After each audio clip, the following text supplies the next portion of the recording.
Апай, елбасымыз жастардың жасын 44-ке созамыз деп жатыр. Сіздің әлде де мүмкіндігіңіз бар. Бұл жыл біздің жыл, бақыт күндермен жылашады. Сендерді қайда? Менің өзім жұмысым дайын тұр. Қайдан дап? Өзің даппың ба? Менен бұрын бірінші менің фамилиям жұмыста болып қойды. Ендеше келіс. Жарайды ағай, мен өзіңізге сенім.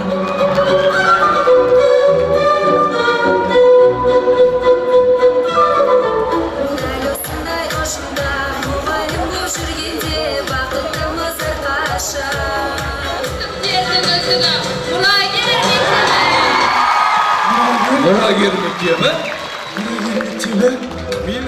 Арманмен астасқан, рухани жаңғырған, алдымызда мақсат сан.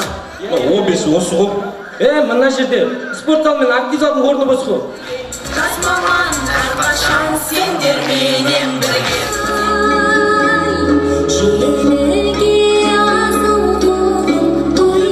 Үйдің шатыры сияқты қорған болу сіз бен біздің міндетіміз. Келесі турға өтетін оқушылар сарайы